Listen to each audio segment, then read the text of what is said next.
வணக்கம் ஃப்ரெண்ட்ஸ். சூரியன் அப்பா நாங்கள் சூரியகுமார். இப்போ தான் முறை நம்ம சேனல் பார்க்க மறக்காம சப்ஸ்கிரைப் பண்ணி சப்போர்ட் பண்ணுங்க. தொடர்ந்து நம்ம சேனல் ஃபாலோ பண்ணிட்டே இருங்க. மறக்காம பெல் ஐக்கனை கிளிக் பண்ணிக்கோங்க. அப்போ தான் நம்ம போடுற வீடியோஸ் நோட்டிஃபிகேஷன் வந்துட்டே இருக்கும். எதை குறித்து பார்க்க போறோம்னா, அதிமுக தேர்தல் அறிக்கையில் வந்து 5 தேர்தல் வாக்குறுதிகளை வந்து வெளியிட்டிருக்காங்க. அதன் உண்மை நிலையை பற்றி தான் இப்போ பார்க்க போகிறோம். முதல்ல பார்த்தீங்கன்னா, மகளிர் உரிமை தொகை குலவிளக்கு திட்டம் வந்து ரூ. 2000 கொடுக்குறேன்னு சொல்லியிருக்காங்க. மகளிர் உரிமை தொகை வாங்குறவங்களோட பார்த்தீங்கன்னா, ஓஏபி வாங்குறவங்க தான் அதிகமாக இருக்காங்க. ஓஏபி வந்து மாற்றுத்திறனாளிக்கு வந்து தமிழக அரசு ரூ. 2000 குடுக்குறது வந்து குறிப்பிடத்தக்க. இப்பயே ரூ. 2000 குடுக்குறாங்க. அதில பார்த்தீங்கன்னா, அ அ விதவைகள், கணவனால் கைவிடப்பட்டவர்கள், ஆதரவற்ற விதவைகள், அதுக்கப்புறம் வந்து மாற்றுத்திறனாளிகள், முதியோர் உதவித்தொகை, அ முதல்வர் பாதுகாப்பு திட்டம் மூலமா வந்து உதவித்தொகைன்னு சொல்லிட்டு வாங்கிட்டு இருக்காங்க. அது வந்து ரூ. 2000 குடுத்தா சிறப்பா இருக்கும். மகளிர் உரிமை தொகையை விட அது வாங்குறவங்க தான் அதிகமா இருக்கிறாங்க. அது அப்டேட் ஆச்சா? அதே போல வந்து பிஎம் கிசானே வந்து மத்திய அரசு வந்து நெறைய பேருக்கு குடுக்கல. இதுதான் உண்மையான நிலை. குடுத்தவங்களுக்கு கூட ஃபில்டர் பண்ணிட்டாங்க. ரூ. 2000.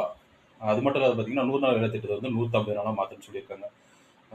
பார்த்தீங்கன்னா, இப்ப அ அதுக்கு வந்து ஊதியம் வந்து ரூ. 400 குடுக்குறேன்னு சொல்லிட்டு கூட தான் தேர்தல் வாக்குறுதி குடுத்தாங்க. ரூ. 400 பண்ணியிருக்கலாம். ரூ. 400 பண்ணாம வந்து வேலைய உயர்த்தி குடுக்குறேன்னு சொல்றது வந்து கேள்விக்குறியான ஒரு விஷயம். வேலை வந்து டிமாண்ட்ல ஏத்துப்பாங்களா இல்லையான்றது வந்து கேள்விக்குறி. ஆனா வந்து ஊதியம் 400 சொன்னா அது உத்தரவாதமா இருக்கும். அது கேரண்டியா இருக்கும். அதனால வந்து ரூ. 400 அறிவிச்சிருந்தா சிறப்பா இருக்கும். அதே போல வந்து பார்த்தீங்கன்னா, வாகனங்கள் வந்து பார்த்தீங்கன்னா, ஸ்கூட்டர் வந்து கவர்மெண்ட் சைட்லேருந்து குடுத்துட்டு தான் இருக்காங்க. அது மட்டும் இல்லாத பார்த்தீங்கன்னா, இன்னைக்கு பெட்ரோல், டீசல் விலை, எல்பிஜி, சிஎன்ஜி விலைலாம் அதிகமா இருக்கு. அ அது அவங்களுக்கே தெரிஞ்சிருக்கும்.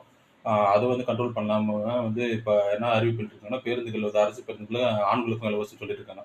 அதுக்கு முன்னே வந்து பார்த்தீங்கன்னா, குழந்தைகளுக்கு பஸ் பாஸ் ஃப்ரீ. அதுக்கப்புறம் 60 வயதுக்கு மேற்பட்ட சீனியர் சிட்டிசன்களுக்கு வந்து பேருந்துல ஃப்ரீ தான்.